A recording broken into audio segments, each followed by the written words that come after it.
Rodrigo Duterte na legal ang mungkahi niyang ihiwalay ang Mindanao sa Pilipinas. Hindi rin daw ito nangangahulugang magkakagera na. Nasa frontline ng balitang yan si Marlene Alcaide.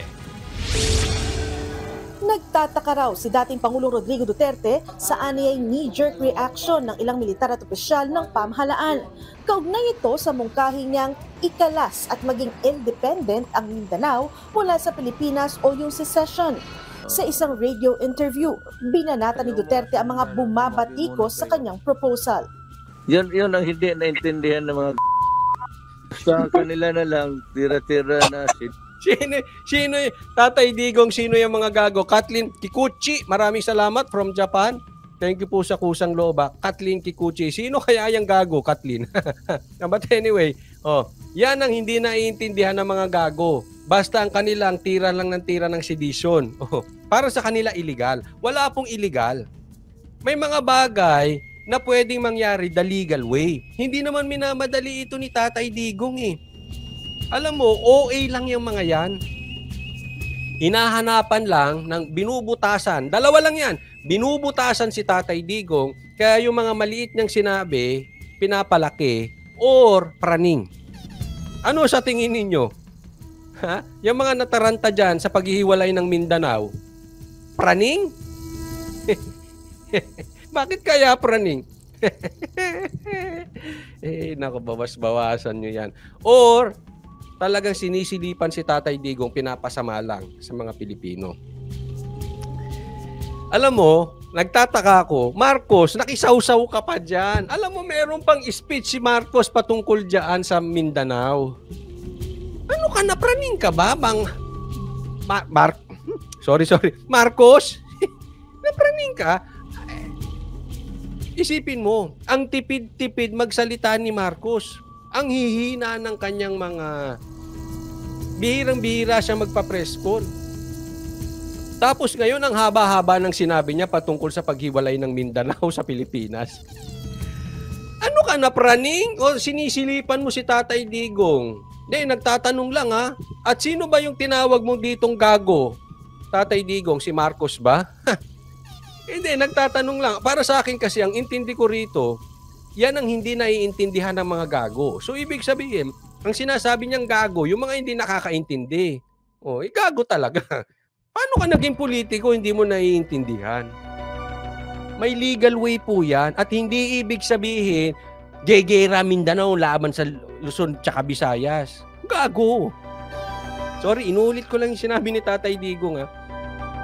Hindi mura. Gago, I mean stupid. Gago. Gago nga. Di ba? Isipin mo yon. Pinatulan pa ni Marcos. Ang kuri-kuripot mo sa press con.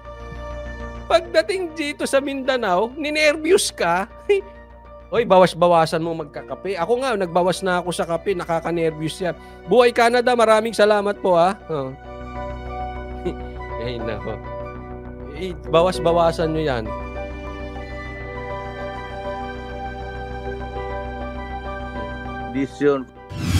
Magugunitang sinabi ni Nakamigin Governor Xavier Jesus Romualdo at ama niyang si Congressman Jordin Jesus Romualdo. Maituturing daw na sedisyon ang mga praning mga ninervyos. No? Panghihimok ng dating Pangulo na ihiwalay ang Mindanao sa bansa. Sagot dito ni Digong, is a legal process that will be brought to the United Nations. Kagaya ng Timor-Leste. Yon, may legal. Okay? May legal, kagaya ng Timor-Leste. May legal, kagaya ng Singapore, humiwalay sa Malaysia. Naiintindihan po? Wag kasing gago. Kung ikaw politiko, hindi mo alam yan, ano nangyayari sa'yo? Hindi lahat ng maghihiwalay kailangan ng gera. Ganun talaga ang buhay eh. May mga naghihiwalay. Tanggapin mo. But anyway, gusto ko malaman ng stand. Hindi ako, okay, against ako. Kung ako tatanungin personally, against ako na humiwalay ang Mindanao sa Pilipinas. Pero, kung gagawin ito ng legal at yan ang gusto ng nakakarami at ikakabuti ng Mindanao, so be it. Pero kung ako, Ayoko, personally, hindi ako sang-ayon, pero let's agree to disagree. Kung nakakawawa nga naman ng mga taga Mindanao, na-e-echepwera sila, may karapatan ding mabuhay yung mga yun. Basta lang, tama si Tatay Digong, gawin itong legal at sana makabili ako ng lupa sa Davao. Kasi kung aalis yan, tapos ang Prime Minister natin si Tamba, kayo na lang dito. Ayoko dito. Ha? This is going down. Wala. Sino? Pag sila mangunguna, si Aimee, tapos si Tamba, tapos si Sandro, tapos si Rapi Tulfo, ayoko na. Ha? Uunahan ko kayo. Ayoko ha, uulitin ko. Baka mamaya, pasubaybayan ako ng gobyernong ito. Ayoko, humiwalay ang Mindanao. But if ever it will happen, at sila lang ang magpapalitan dyan, si Sandro, si Tamba, si Aimee, si Lisa, tsaka si Tulfo, I'm out. Pagbigyan mo ako makabili dyan sa Davao, ha? Ayoko dyan. Ayoko na dito. Wala na. Walang patutunguhan yan. Sila na. At lalo na pag naging parliamentary tayo at Prime Minister si Tamba, ay hindi na. For sure. Lipat na ako Davao. Okay? Akin lang naman. Ulit ha. Hindi ako sang-ayon. Pero okay lang sa akin. May kumakalat na nga eh. Ewan ko kung totoo yun. May kumakalat na passport Davao. No, hindi mangyayari yan sa Malaysia kasi ang Malaysia, di ba? Singapore. Totoo lang. Nahahati ang Malaysia ng Sabah, Sarawak, at saka itong KL side. May KL side, KK side, tsaka yung Sarawak. So, Sabah yung KK, di ba? But anyway, yun ang stand ko, ha? They thought that if you want to secede, it's going to be war. No, we are not doing it. We are doing it the legal way. Ito kasing mga tanga. Basta lahat na lang kailangan gera. Hindi naman gera eh. Dagdag pa ng dating Pangulo, walang nilalabag ang pagsusulong na ihiwalay ang Mindanao. Sabi ng tatlong cabinet members yun, illegal. Against the Constitution. Baka sila yung gago. Meron na tatlong cabinet members sabi illegal against the Constitution. No, it's not against the Constitution. It is outside the Constitution because magsisid ka na. It is based on the right of the free will of determination of the people. Matalino talaga si Tatay Digong. Ilalabasan siya sa UN. But anyway, may nagsabi dito, marami naman po ang kondo sa Davao. May mga subdivision po. May first class and economic po affordable naman. Pwedeng mag-loan sa Pag-ibig Fund. Lori Lee, magkakaiba tayo. Baka mamaya yung mura sa'yo, mahal sa akin. Di ba? No, hindi natin. Basta Tatay Digong, pabulong. Pwedeng bulungan nyo si Banat Bay kung tutuluyan yan. Para nang sa ganun makabili-bili ng maka-advance bili. Pag naglipatan kasi lahat dyan, magmamahalan. Bakit? Lalaki yung demand eh. Maraming magbibilihan. Sigurado yan, maraming magbibilihan sa Davao. ang Davao magiging Baguio. Ang daming tao. Oy, hindi ko sinasabi ha. Baka pasubaybayan nyo ko. Hindi po. Ayoko pong humiwalay ang Mindanao. Okay? Maliwanag. Naghahanda lang. Sabi nga, pag Boy Scout, always be prepared. Mabuti na yung handa, di ba? Lumipat na kayong tatlo nila Banat Bay at Boss. Ay, naku, ayaw ko sa kanila. Kasi mga city boy yun eh. Oo. Nandyan nga sila sa city, nagsisiksikan sa maliit na kwarto. Kaya naman nilang bumili ng palasyo. Joke lang. Oo. Mga city boy yun, gusto nun city. Ako kasi, mas gusto ko mas bundok, mas malayo sa mga tao. Kasi nung nagpunta ako doon, maaliwalas eh. Maaliwalas ang Davao. If you will compare sa Manila, yun ang hanap ko. Wala masyadong tao, presko ang hangin. Tapos simpleng buhay. Ako okay ako doon. Hindi ata kaya ni Banat ba yun? Hindi, tsaka syempre may mocha girls siya. So may gagawin siyang trabaho. Ako, yung dog business ko, pwede kong dalhin doon. Walang problema. Diba? Tapos sanay ako sa malayo eh. Kahapon, nagsalita si Pangulong Marcos sa issue ng secession. Para sa kanya, isa raw itong malaking kalokohan para sa ating saligang batas. Ay! Ano no? Chinese New Year no kung Hey Pachoy. Nagpuputukan dito. Kung Hey Pachoy, happy New Year. Tama ba ako? Baka mali ako ng ano. No? Maraming salamat sa inyo. Bilma Igdani, maraming salamat sa kusang loob at sa pag-sponsor ng live na to. Tama po, pray lang po tayo na mas manaig ang kabutihan. Panapanahon yan eh. Ha? Matatapos din ang mga kalokohan. Bandaan natin. Karaoke Berto, nagpuputukan din dito. Anong putok yan? Baka mamaya iba yan ha? Joke lang po, diretso. Tingin din niya, palpak ang plano. Kaya panawagan ng Pangulo, I strongly appeal to all concerned Kaya ka na naman, Marcos, ninervyos ka na. Ito nung ninervyos si Marcos. O to ano? stop this call for a separate Mindanao. It is a grave violation of the Constitution. Yung mga tsuwariwa, pang pukor ninyo, palakpak naman kayo. Ay, sip-sip! Feliz Nel, maraming salamat po ha. Thank you. Nagpa-member siya. Tularan na magandang halimbawa, magpa-member na po kay Coach Oli. Thank you, Feliz Nel.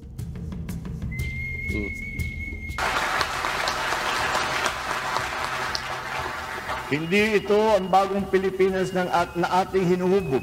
Ito pa talaga, hindi ito ang bagong Pilipinas na ating inuhubog. Ang tanong, Marcos, ilan na ba nakalipas? 2 linggo, 3 linggo? I'm not sure exactly. Yung nilunsad ninyo ang bagong Pilipinas. Since nilunsad nyo, may nangyari na ba sa bagong Pilipinas? Tanong lang, Marcos, ha? May nangyari na ba sa bagong Pilipinas? Nagtatanong lang po. Kayo, tanungin ko din kayo. Simula nilunsad niyang bagong Pilipinas, may nasolusyonan ba? May nagawa ba? O another slogan na naman yan?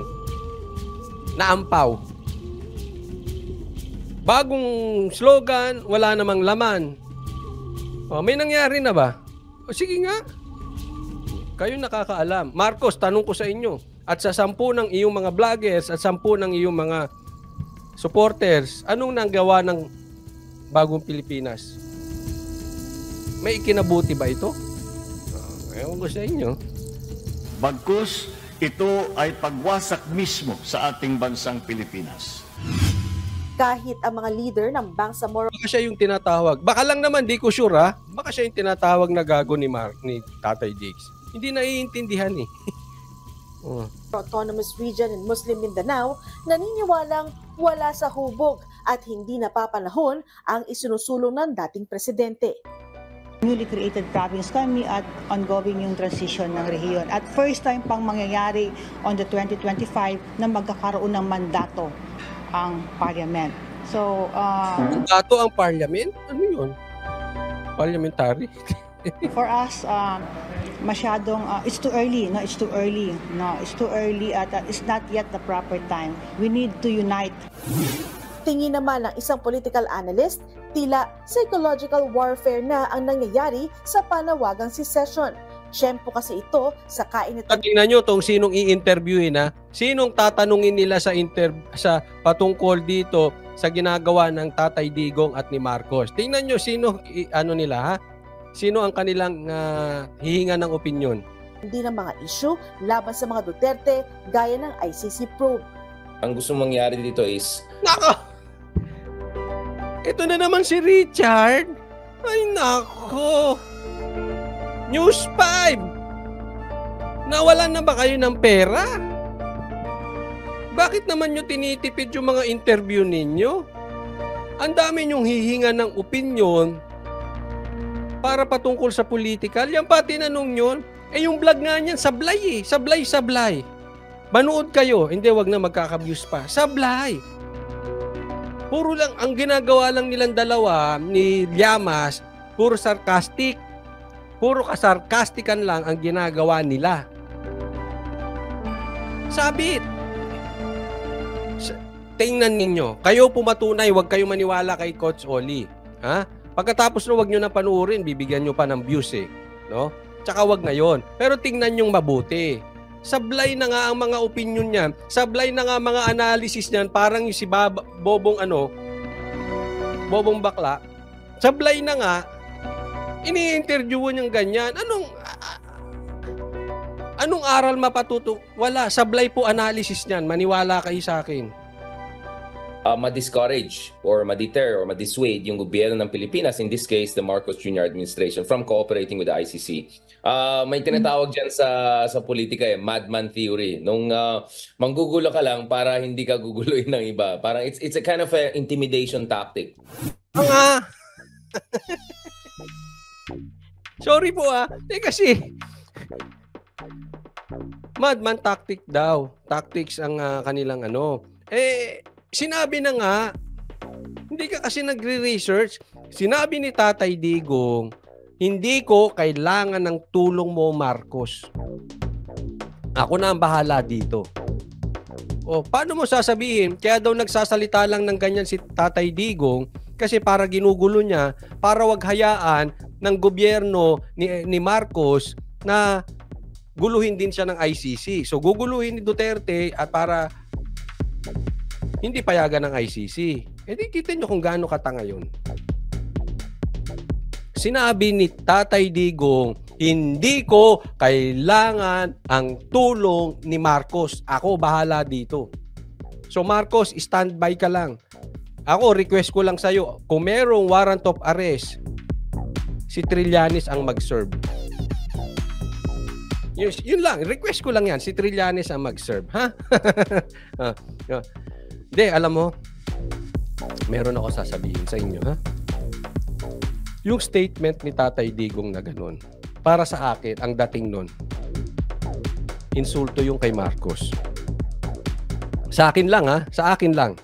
Okay, hindi ko sure kung yun talaga ang nasa isip ni Tatay Digong, na hindi ko kailangan ng tulong mo, Marcos. Mr. Marcos, sabi niya. Okay bang signal ko? O nawawala-wala na naman? Okay lang ba? Yun, bakit insulto? Kasi parang niyang sinasabi na wala ding niyang silbi si Marcos. Wala ding maitutulong yan eh. Nakailang sabi na nga siya na hindi pa tutungtungin ng ICC sa Pilipinas pero nandito. Hindi pa papasukin ng ICC pero nandito. So parang sinasabi ni Tatay Digong, wag ka na, hindi kita kailangan, Marcos. Wala ka ring magagawa eh. Magsasalita ka ng statement dyan, hindi ka rin naman susundin ng tao mo. Ako nang bahala. Akong bahala sa ICC, magkabari lang kami, tabi kayo dyan, sundalo. Huwag mo na akong tulungan, Marcos. Kasi useless ka. You're a useless person. Hindi niya sinabing ganun, pero ang dating sa akin, ganun. Wala ka rin maitutulong eh. Ginagawa ka lang tanga ng mga alipores mo, hindi ka sinusunod. Nagsasalita ka, hindi ka rin naman sinusunod. Di ba? Sabi dito ni Karaoke Bear, madali lang takutin si Trillanes, magpakita kayo ng tear gas. Biglang sumuko eh, no? Ang tapang niya, binangga pa ng tangke yung Okod eh. Susuko rin pala. Diba? So, in short, wala ito. Weak ito si para kay Tatay Digong, weak to si Marcos. Nagbabalik. Ayan. Okay. Ito po, meron ako lang gustong sabihin sa inyo.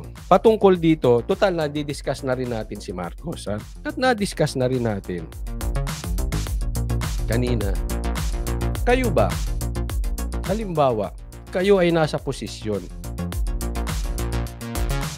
Sa tingin ninyo, kailangan ba na porket ikaw ay may asawa, yung asawa ay nakikialam or nakikihalo sa iyong trabaho, especially pagdating sa politika?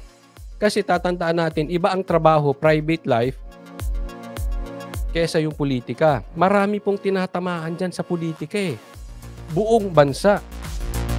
Ruti Sidor, maraming salamat po sa kusang loob at sa pag-sponsor ng live na ito. Ha? Okay, so papakita ko po sa inyo ito.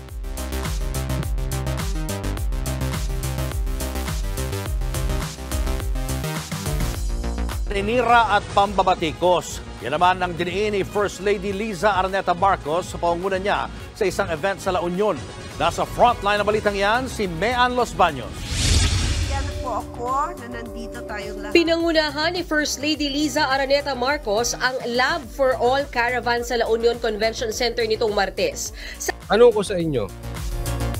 Kailan ang huling ganitong salita ni Liza?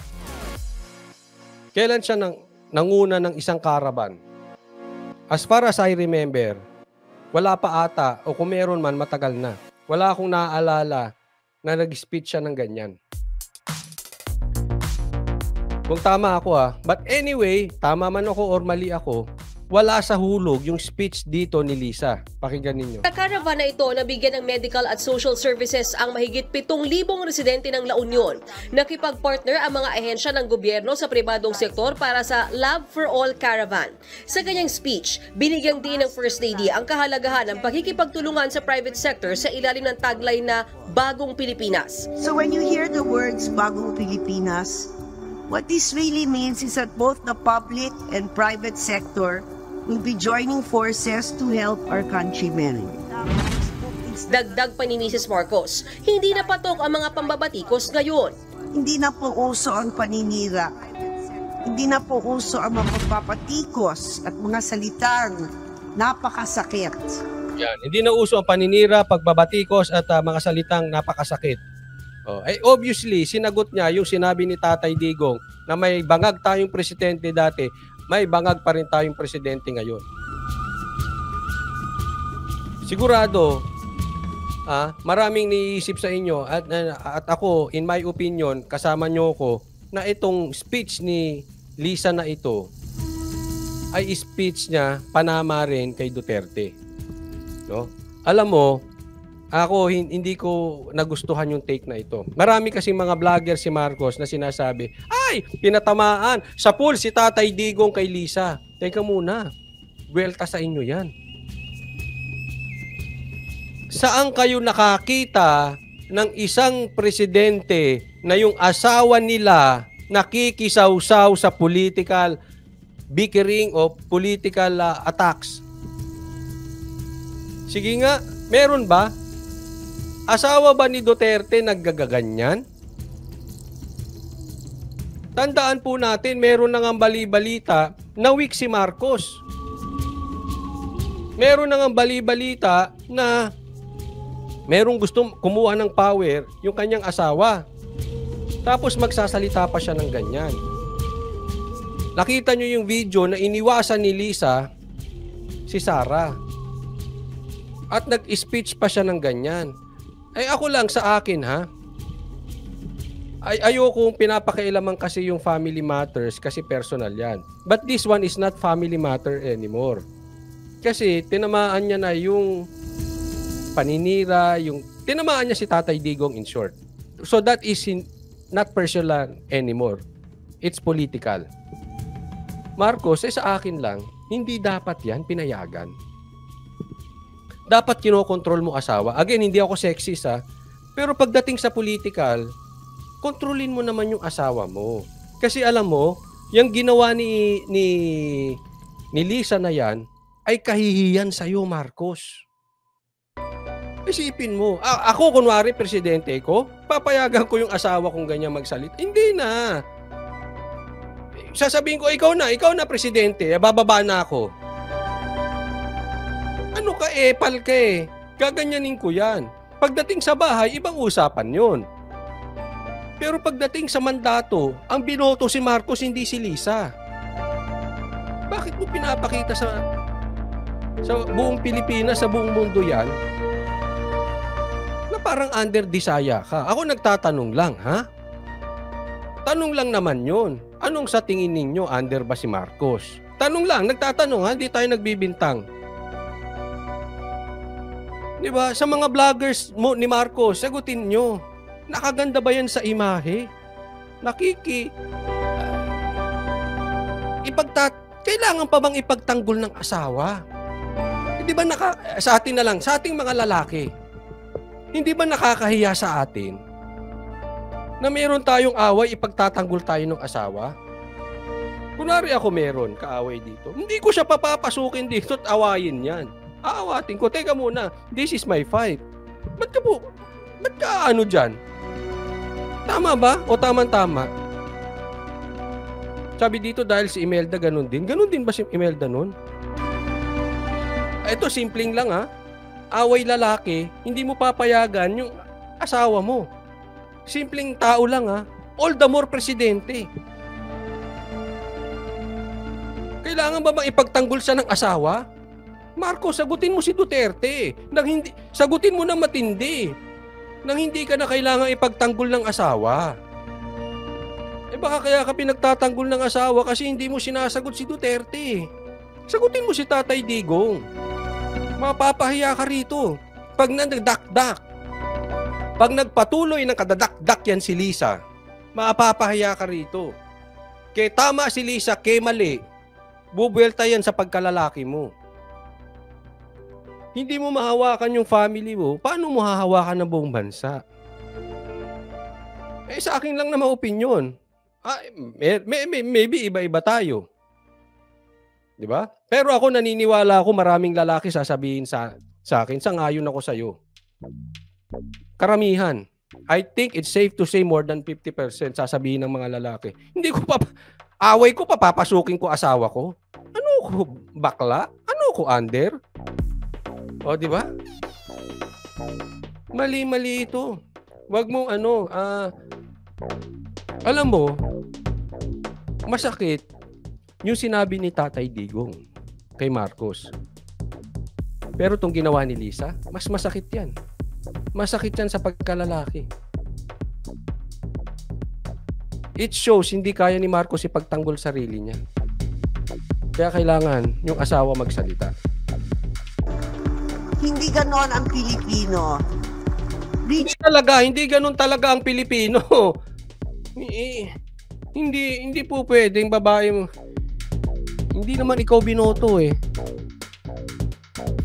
Sabi dito, ginagayahan niya si Imeldific. Yun. Sabi naman dito ni Girlie, sa ibang bansa hindi nagsasalita asawa nilang babae. Mga prime minister. Alam mo, hindi ko po tinitingnan ulit ha. Baka misinterpret ako ng mga kababaihan. Hindi ko po minamaliit ang babae. No? Kaya lang, sa ating kultura, hindi po tanggap yan. Alam to ng mga lalaki.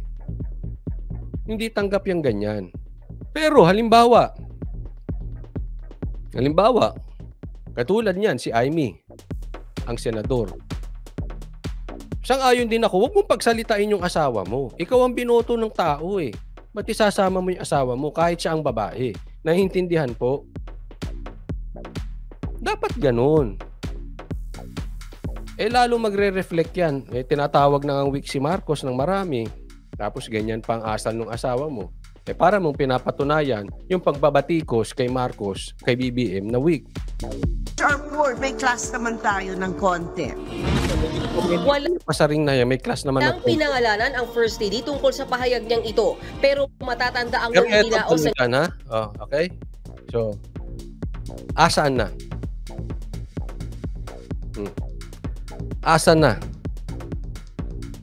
Asaan na yung pagbabago sa bagong Pilipinas? Ilabas nyo na lang. Ayaw namin ng dakdak, gusto namin resibo. Natuto na mga Pilipino, hindi na magpapabudol.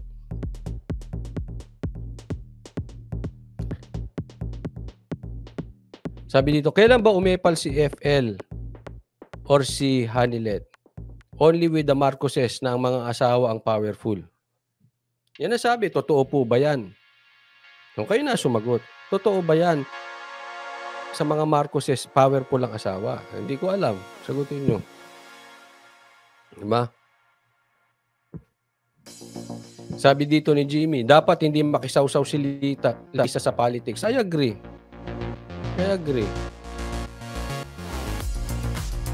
O bangag kasi tall coach, yun lang. Yan ang problema natin. Kaya nga sinasabi ko sa inyo, ingat kayo ha. Huwag na kayong boboto ng ganon. Ng ganon. Baltasar, wala nang Marcos sa susunod na henerasyon. O sana nga. Baka mamaya magpabudol na naman kayo sa mga vloggers ha. Hindi po ikaw Baltasar, yung iba po ha.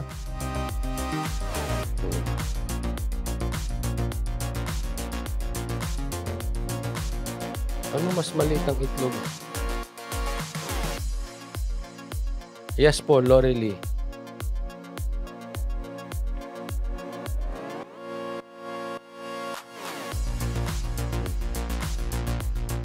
Sausawera si Ismag, hindi naman siya ang presidente. Kaya nga ako payo ko next time, titingnan nyo muna. Kontrolado ba niya yung family niya? Kung hindi niya makontrol ang family niya, paano niya kukontrolin pa yung buong bansa? I mean, that is biblical, ha? So, tingnan nyo mabuti, ha?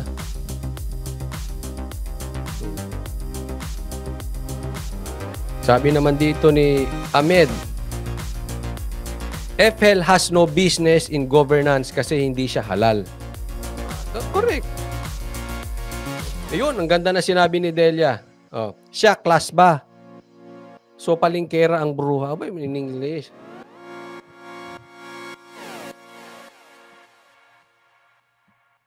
Sabi dito, Coach, paalala lang po. Para po sa inyong kaalaman, wala naman pong balak kumandidato si BBM, si Lisa naman po. Talaga, hindi. Over a movie ata yan ng Netflix, yung Ant-Man, di ba? Doon nila na buong tumakbo.